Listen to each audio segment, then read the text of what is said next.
in and you pay your. Yeah. Sure, Yeah. fine. But we Right. can I would love it if we did that technology. Right now, I would say we have the worst possible policy. Yeah. We're giving away extremely valuable public space for free to the people, and the way you get a spot right now is by circling around, polluting our streets, and risking our pedestrians, circling around constantly until you find a spot. I can't think of any worse way of allocating public space. You know, So it's clear that we know what's not working. So, and it's going to get worse because there are going to be people. In San Francisco, they have little sensors, yeah. In Tokyo, you can't own a car unless you can prove you have a place to store it. So it will get worse You can't buy it. once we stop. Once we have a boundary at the southern part of our district saying you're getting charged 12 or 15 or however many dollars to go out of our district. Where were our state representatives when they stuck the border in our neighborhood? Yeah. Been, What was Gail Brewer? Yeah, thank you, Gail. No, or what's his name? Gail didn't vote on Well, that. Brad is right on the border. It's the state legislature. Yeah. So Yeah, no, it's the Brad, state. I mean, Danny And what's the O'Donnell. guy from 60? Brad is right on the border. I mean, Yeah. that's like The guy from 60. There were a lot of issues raised at Gail Brewer's town hall on this. yeah. Yeah. So right now we have the worst possible policy, the worst way of giving away public space, and we're going to have more people coming into our district, Yes. not wanting to go towards where many people who go into the city go, which is Midtown, trying to stay in our district to not have to pay that fine, or that fee. So that's going to cause an increase in demand in parking. Not necessarily, Rich. The whole point of congestion pricing is it's going to stop people from driving in the first place. I mean, yes. So you're going to get a lot fewer cars coming in. And Yeah, but- let's not forget, we'll give a shitload of money to Yeah, mass transit right. improvements, Which making is going to stations start accessible. Yeah. That's But that's gonna take a long time. But that's Those improvements will take not time. really- you know? That's not what we're discussing. Yeah, and so, You know No, what, but I Sarah? worked here in the early You're 80s. gonna I'm hear- totally in support of congestion I know, pricing. but you're gonna Yeah, hear. but Andrew, that's not what we're discussing. It's deteriorated a bit. Let's go, let's Not not But cut look, this you idea guys, though. I mean, Polly Trotberg has said from the beginning, and I talked to her about this last week, the whole point that she's trying to, she said it verbatim. Congestion pricing for her is a way to bring in money to the MTA. It's not, Right, she to does stop not believe cars, it is yeah. gonna, people, there are enough people with enough money in this Right. city that like, They'll just keep going. yeah, they're just gonna keep going. And to them, it's money to fast. Right, like if it worked to to get cars out, then it wouldn't bring in the money we need for the MTA. So, I mean, you know, but let's talk about Ken's idea of like just meter all the parking. Yeah. Then you have an equity issue, right? Then you have, I mean, I don't know. Why, I don't understand why that's an equity issue. I mean, it's They charge expensive- everyone to it's go on the expen- subway. Yeah, it's expensive to own a car. Yeah, You that's know, true. I don't think we I'm just should be- raising, I'm playing devil's I just don't think advocate, we right? should Like be- that would be the response. Oh, We shouldn't be Right. subsidizing people to own There's no doubt that the people who own cars are on average much more affluent than people who take the subway and the bus. Yeah, And yet you charge every single one of them. yeah. Yeah, but we're not charging market price for the subway, or else we wouldn't have any. We're charging concern about closer to a market price than we are for the residential free parking, And most of the which is zero. Yeah, but If residential but parking we're- is $1,000, $2,000 a year, I mean, I Well, don't know. not a year, it could be like $5 an hour or something. A residential. No, a residential, meter. but a meter, I Meter. mean, but so then I guess well, I don't know, I mean, I'd be in favor of meters that can adjust the price according to demand. congestion parking. Congestion parking. what was it? Or anti-congestion Parking parking. 2.0 or whatever.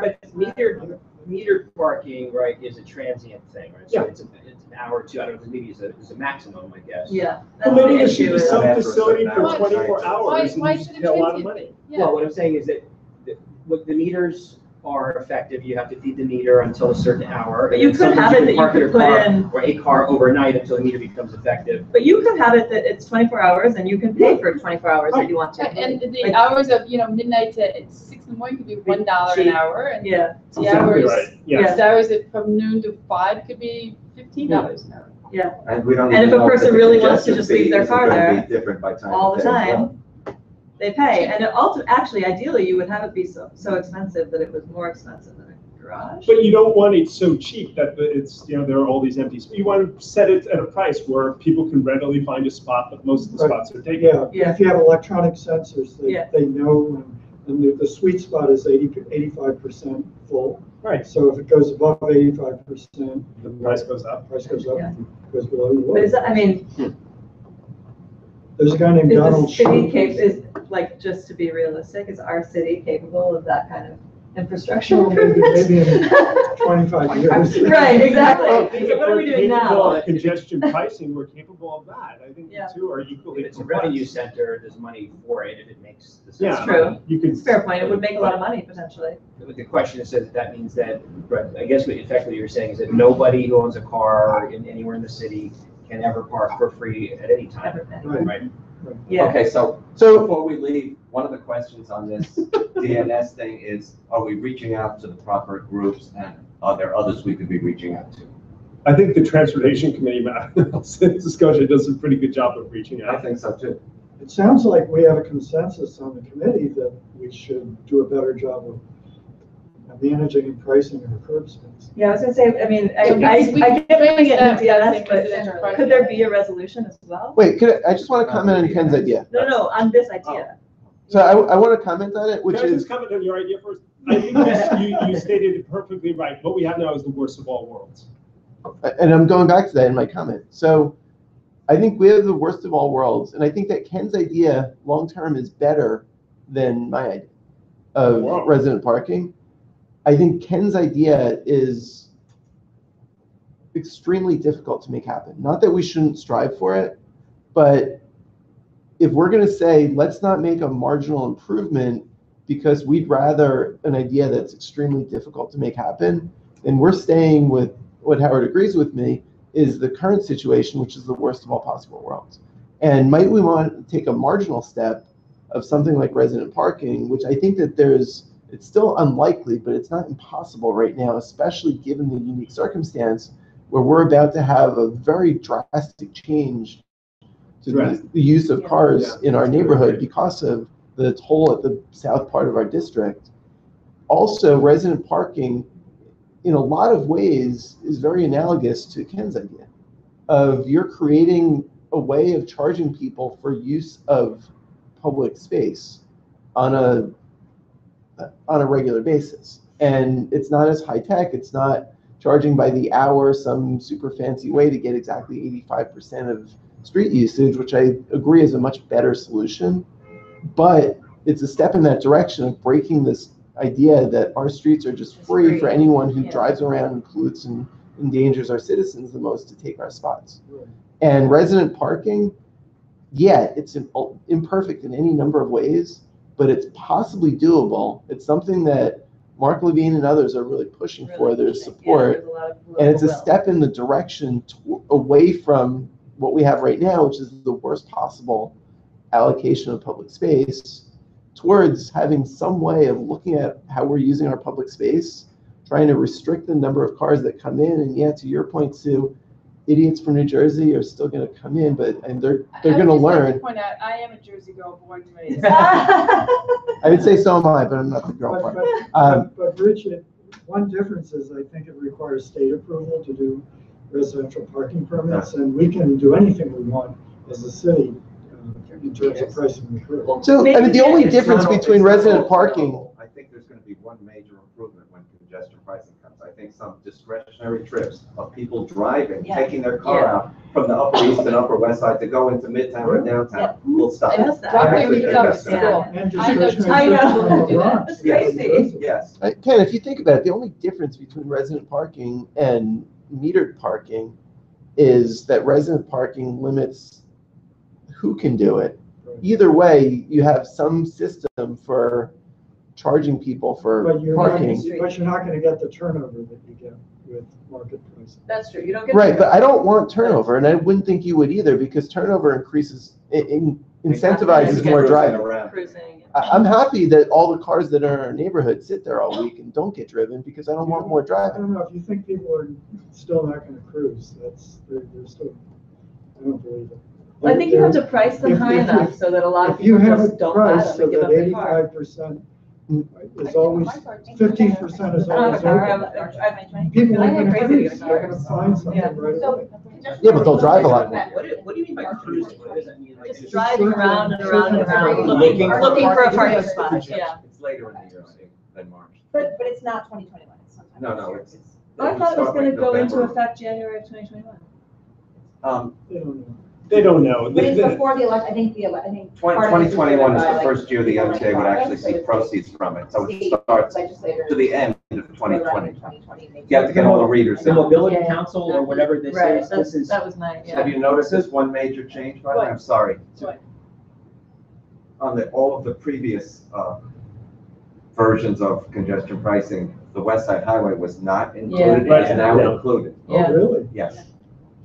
Wait. So if you we stay on the do- oh, right, perimeter, right, right. you don't get the charge. Yeah. Yeah, I think Mark, Yeah.